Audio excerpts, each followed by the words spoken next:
Hello, welcome everyone, whoever is watching. Oh my God. My name is Lissy Show, and I am content creator. I've been a content creator for over 4 years. Got my start on TikTok, which is why I'm here on YouTube. Because let's be real, TikTok sucks, and they definitely do not make room for the outcast. They don't. And this is why I have started my YouTube channel, not just for me, but for the true outcasts, the true people who our voices do not get heard. No one really listens to us because of the beauty standards, racism, fat phobia, all this crazy shit. And the world is crumbling down. There's so much fucking shit happening right now. And the voices we need to hear the most are being silenced for not being pretty enough, for not being popular enough. These so superficial reasons are going to be a part of the big downfall of this whole earth. They say that's going a little bit too far, let's see, about the decline of the earth if we don't accept the outcasts. But you gotta really look at this. The whole reason why a lot of these injustices are happening around the world is because many people do not fit the standard that works within this system, which is the standard is white. So once you fall more and more down that standard, down that totem pole, you're not going to be respected. If you're not going to be respected, you're going to be hated. If you're going to be hated, you know what goes from there. On this channel, The Outcast Chronicles, I'm going to make sure to not only make space for those who are considered the true outcasts, but we are going to highlight important issues that could really make a change. I am just tired of following society rules. Even as simple as being when I was on TikTok, and a lot of the reasons why my videos didn't get pushed is not because it wasn't good. A lot of people do like my content, but a lot of people on TikTok like to do trend topics. And what I mean by trend topics is it's like, it may be a good discussion, let's say, dealing with relationships or whatever, but it gets to a point where literally everyone is saying the same thing. They just switch a word or two. So when we do get people who think outside the box and say things a little differently, we get silence. We don't get pushed out as far. Because sometimes in this world, there are people, maybe like you, definitely like myself, who humanity is truly not ready for. But to be honest, whether they're ready for it or not, we are here and we will make a difference. We will be the force that will change everything. To create a safe space for the outcast is to create a safe space for many. And to create a safe space for many is to open the door for so many possibilities. You never know. So I really hope you guys stay and enjoy this journey with me, because this is for all of us outcasts. So just a little bit more about me before we get into the topic. I am disabled. I'm permanently disabled, so I'm retired. I don't work anymore. I got my own place. I don't got no fancy setup. What you see behind me is my bedroom. I'm sitting on my bed Indian style. Like, we just chilling here. I'm not gonna make it look like some setting that's unattainable for the regular person. We're just chilling. I want you guys to know you can be safe around me. You know what I mean? But going to the topic of today, I want to talk about someone who's been taking the internet by storm ever since February 14th, and we're going to talk about ReesaTeesa right now. What's a fucked up thing that your ex did to you? During COVID, my ex called me crying. I was at work. He was at work. He called to tell me that his grandmother passed away suddenly from COVID. She was about 85, 86 years old. The whole family was distraught. He said he talked to his brother. He talked to another brother. They weren't going to be able to have a funeral because it was COVID. There were so many restrictions. He told me that she had died down in Augusta. We live in metro Atlanta. And so he was going to try to make arrangements to bring her up to Atlanta so she could be buried next to his grandfather. He was completely beside himself, wouldn't eat, just spent days just agonizing and in a lot of emotional pain. And it was a really difficult situation.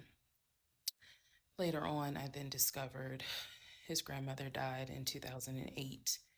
He had not spoken to his brother since 2015. And that is when I discovered that I had married a pathological liar, not to be confused with a compulsive liar.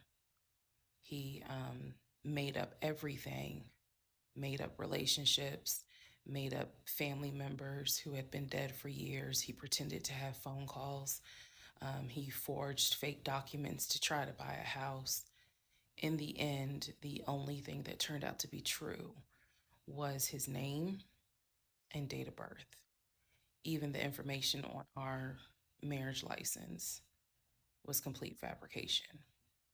But it was not grounds for an annulment in the state of Georgia. Let me know if you want to hear more. But I don't want to go into detail about her story per se. It's about the reaction from the general public about her story. Now, you may think, what makes her different? What makes her stand out? There's a lot of people who made poor choices with relationships, this, that, and the third. Why did hers blow up so much? Why is she getting so much attention?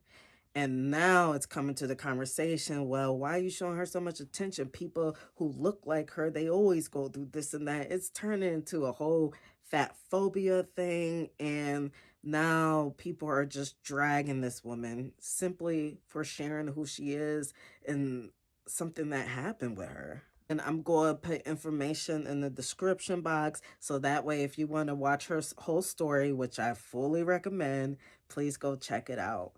But I want to talk about the fact that because of her story being so popular, her story actually and who she is actually the perfect, in a bittersweet way, the perfect example of what it means when we say people aren't truly ready for authentic content, which in return means truly authentic people.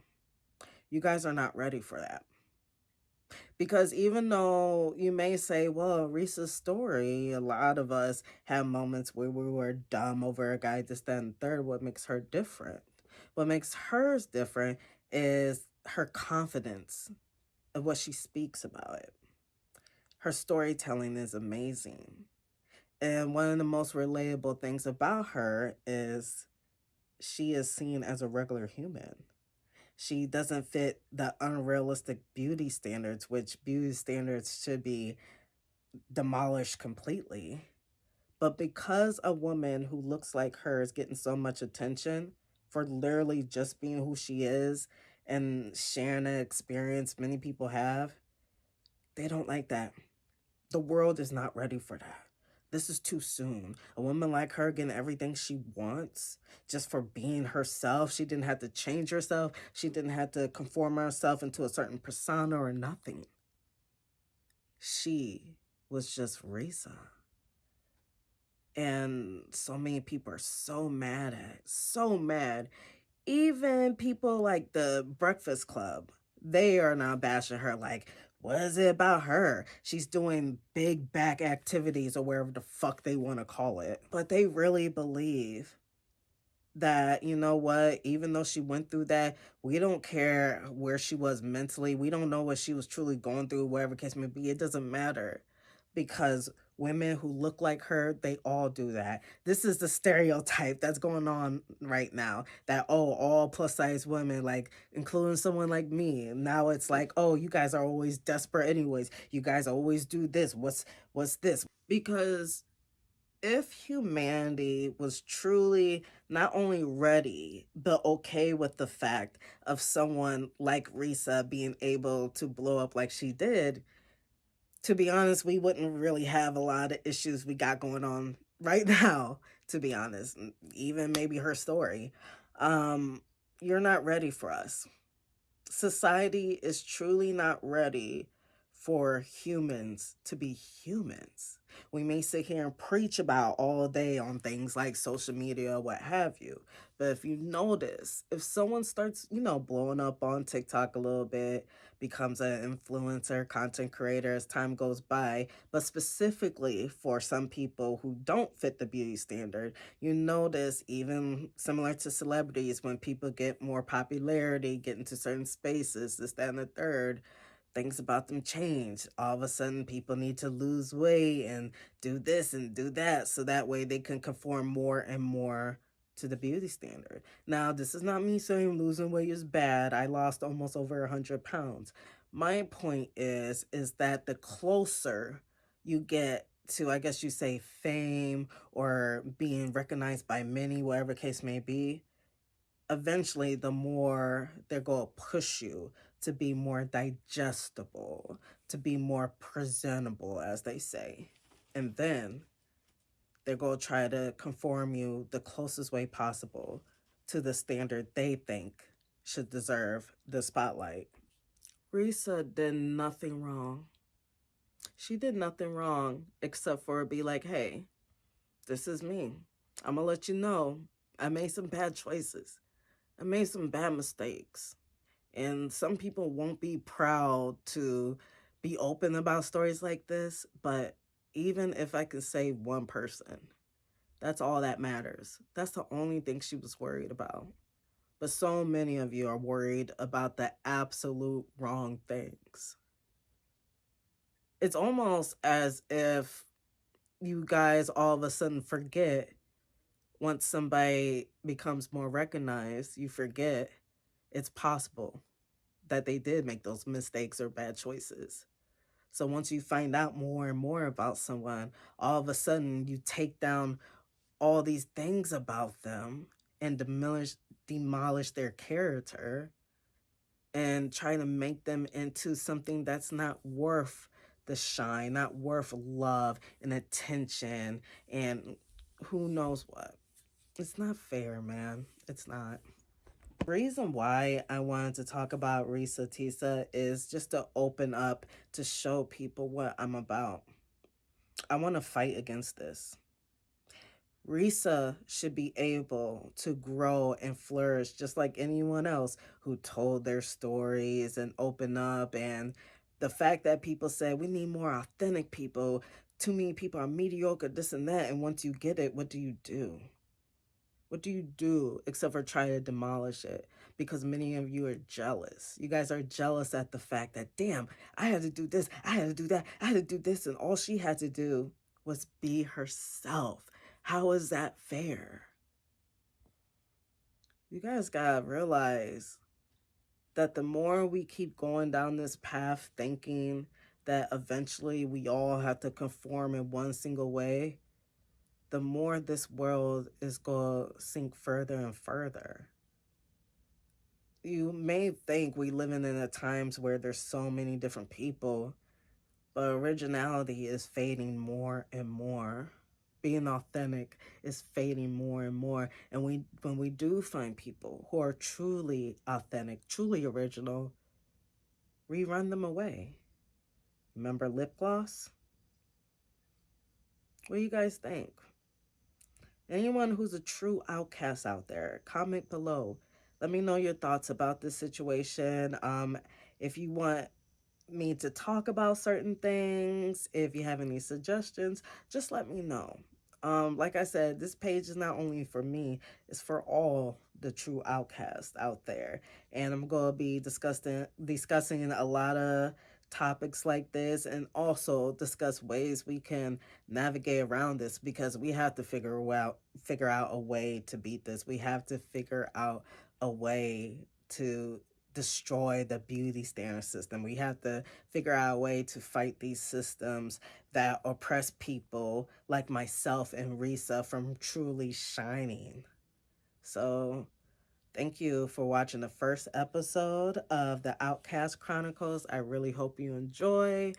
I want to try to do at least 2 videos a week because I know YouTube is a longer form platform and I'm used to doing like shorter videos. So bear with me, but I really do hope you enjoy and stay tuned for the next episode of the Outcast Chronicles.